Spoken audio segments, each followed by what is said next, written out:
इसी नगर में एक बूढ़ा चोर रहता था।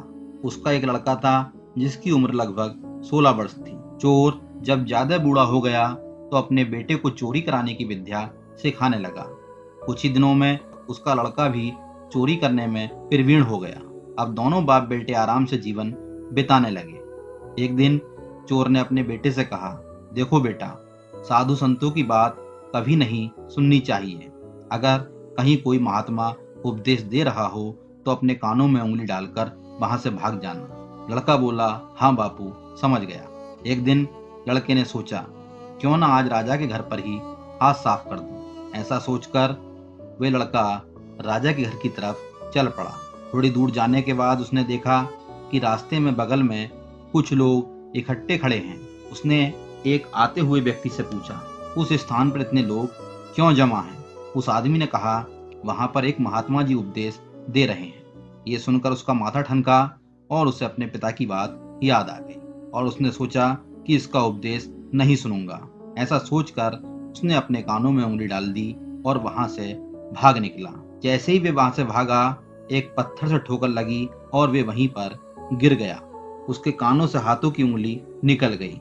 उस समय महात्मा जी कह रहे थे, कभी झूठ नहीं बोलना चाहिए, जिसका नमक खाएं उसका कभी बुरा नहीं सोचना चाहिए।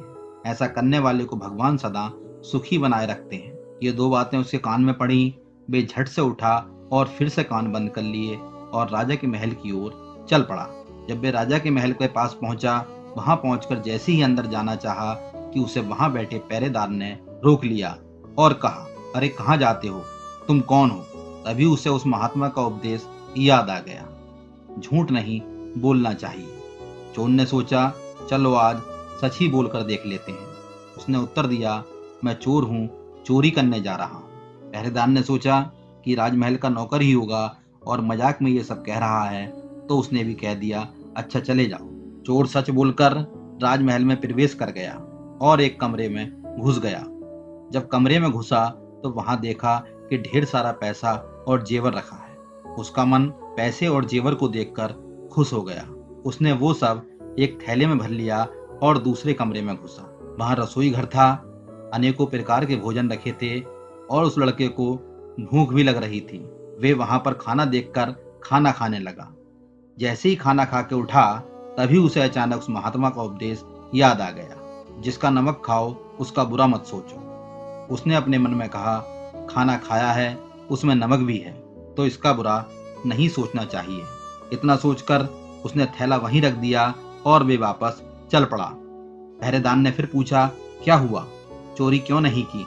तब उसने कहा, देखिए, जिसका नमक खाया है उसका बुरा नहीं सोचना चाहिए। मैंने राजा का नमक खाया है, इसलिए चोरी का माल नहीं लाया, वहीं रसोई घर में छोड़ आया हूं। इतना कहकर वे वहां से चल पड़ा।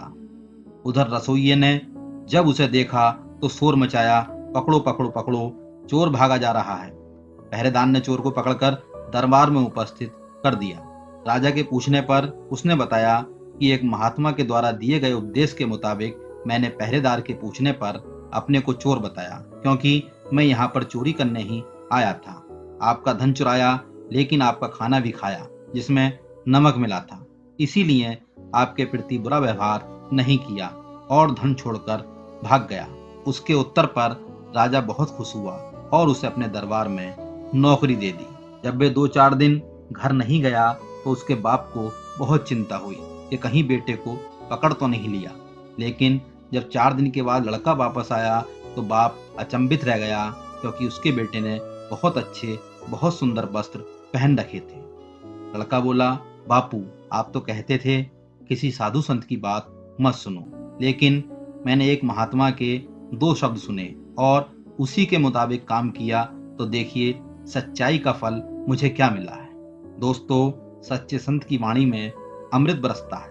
आवश्यकता है आचरण में उतारने की। ये कहानी आपको कैसी लगी, कमेंट करके जरूर बताएं। अगर चैनल पर नए हो तो इसी प्रकार की वीडियो देखने के लिए हमारे चैनल को लाइक, सब्सक्राइब और शेयर करें।